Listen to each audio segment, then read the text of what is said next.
Everyone, it's Coach Ro from RocioFlores.com, and today I'm going to talk to you guys about fats. So this is part of a 2-week nutrition basics series that I'm doing on my blog and on my Facebook group.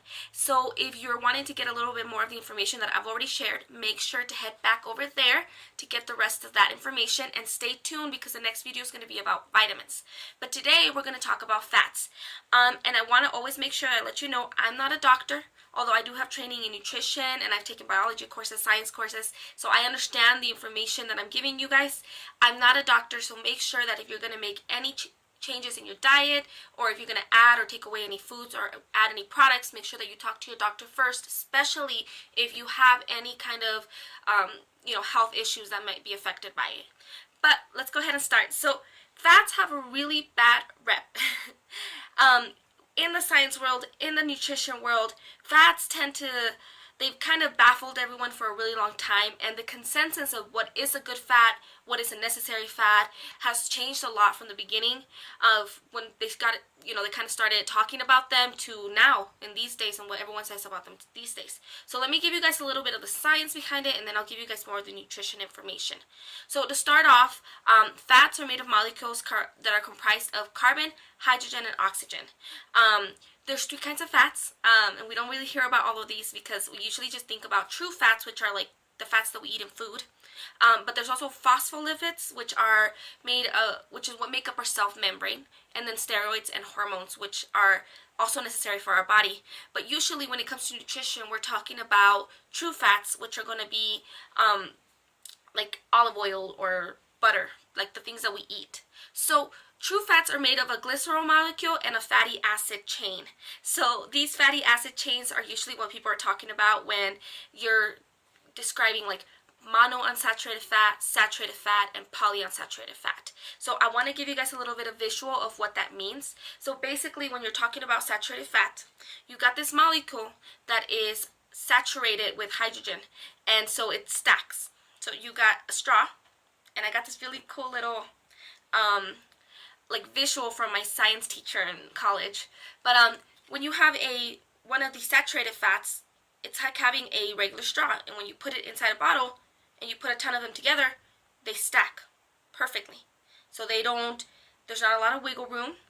And so that's why there's always been a really big concern over eating saturated fats, because they can do that saturation where they kind of just stack and bundle together inside your arteries. So that's where a lot of the information about how eating red meat is bad, or eating pork is bad, eating lard, and a lot of different foods that come from animals, because 95% of our body is made from these triglycerides that are saturated fats. So back in the day, they kind of tried to get rid of fats, and they told people that they shouldn't have anything with fat. The problem with that is, in order to still make food tasty, they started adding extra chemicals to our food. So they added fake fats to make it still have that same consistency, and then they added a ton of sugar to make food taste good, which is why we have all sorts of products out in the world that say low fat, but it doesn't make them healthy for you.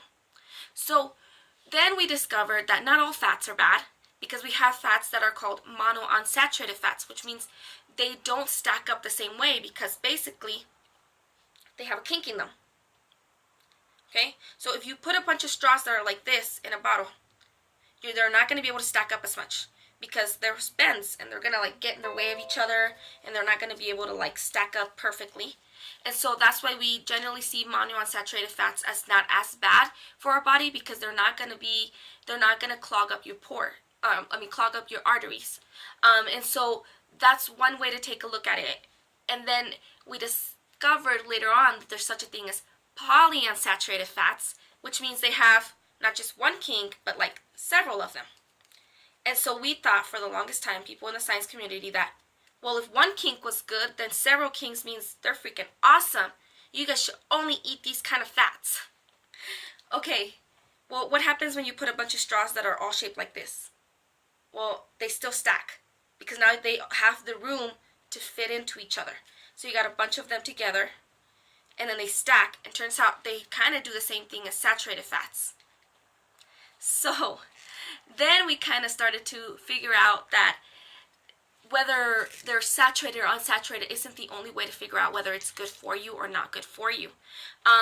when it comes to nutrition and especially weight loss, one thing that you need to look at is the kinds of chains that they have in them. So for example, there's omega-3s, omega-6, and omega-9s, and that's what they're called, and they're medium chain triglycerides. And basically, when the omega-3s are the kind of fats that point towards burning fuel. They're the ones that help you actually burn through energy. And omega-6 are the ones that store energy, because that's where we store our energy, in our fat cells. So we get a lot more energy from fat than we do from sugar. So that's why you'll notice that, when it comes to calories, if you count out calories in just table sugar and you have like a little cup, it's going to be a good amount. But oil is going to be like this tiny amount, because there's more calories in there, because there's more energy stored in fat cells. So when it comes to weight loss, what you want to do is make sure that you're getting a really good balance of omega-3s and omega-6s. That way you're in fat burning mode. And you'll notice that there's good fats and there's bad fats.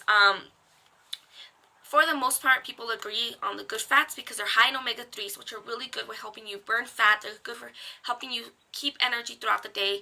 They help you stay full. They are good with helping with inflammation in your body and just good overall, making sure your body was running properly. And then fats high in omega-6 are the kind of fats that are going to cause more inflammation. They're going to cause you to feel bloated. They're also found in some of the brands and the kind of fat products out there that have been chemically altered. So for example, the good fats, the ones that you guys want to eat, are going to be like avocado oil, nut oils, not including peanut oil, olives, olive oil, sesame oil, butter. I know a lot of people can't believe that they can eat butter, but when we're talking about butter, we're meaning real butter. So make sure you're not buying something that says spread.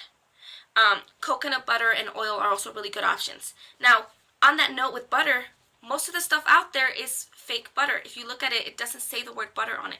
It'll say spread.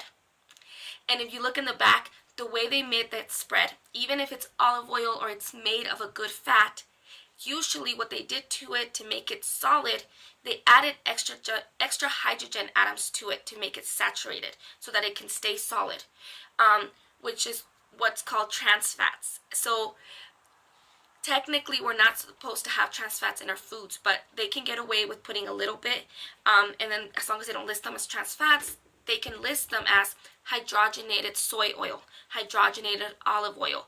And it basically is the same thing. They added extra hydrogen, making them saturated, so making them unhealthy. So you went from having a really good oil to something that's just as bad as eating straight up lard.